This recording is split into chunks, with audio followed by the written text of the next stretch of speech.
नमस्कार दोस्तों, हमारे चैनल पर आपका स्वागत है। तो आज हम 78 टीपीए के बारे में बात करने वाले हैं। इससे पहले कि 76 तक की हमारी जो सारी सेक्शंस हैं वो कंप्लीट हो चुकी हैं और 77 कुछ खास इंपॉर्टेंट नहीं था तो हमने उसे नहीं देखा है। यदि आप लोग चाहते हैं कि मैं उसके बारे में भी वीडियो अपलोड करूं तो आप कमेंट में कह सकते हैं, तो मैं उस पर भी वीडियो बना दूँगी।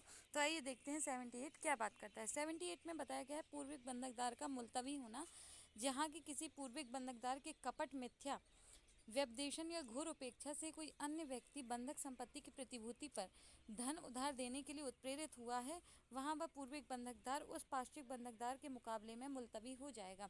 मतलब जो पूर्विक बंधकदार है, जो पहली जिसने बंधकदार हुआ, जिसके पास पहली बंधक की गई थी संपत्ति, तो वो बंधकदार जो पहले का है उसका मुलतवी, उसका जो राइट है उसको रोक दिया जाएगा। इसको हम एक एग्जांपल के माध्यम से समझेंगे तो ज़्यादा समझ में आएगा। जैसे ए और बी दोनों दोस्त हैं और जेड की कोई संपत्ति है, ये जो स्थावर संपत्ति है, ठीक है। जेड अपनी स्थावर संपत्ति को ए के पास क्या करता है, बंधक करता है। बंधक करने के बाद उस जेड को लगता है कि फिर से वह इसी संपत्ति पर धन प्राप्त करे, ठीक है। तो वह बी को अपनी संपत्ति बंधक करने के लिए कहता है। बी ए से पूछता है कि ये जो संपत्ति है, मैं इस पर बंधक हो रहा है, क्या मैं इस पर कर लूँ, ठीक है।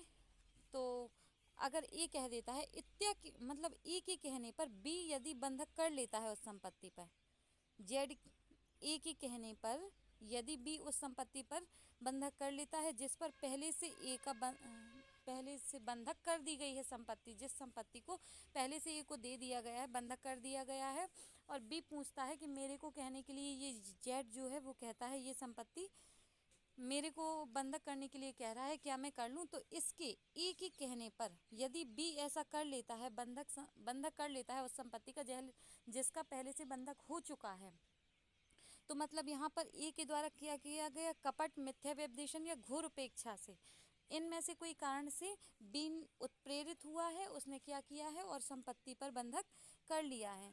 तो अब यदि ऐसी कंडीशन आती है कि जेड पैसा नहीं चुका पाता, सो ए और जेड यदि पैसा नहीं चुका पाता, तो ए और बी में से पहले हक किसका होगा संपत्ति पर, यदि विक्रय होता है।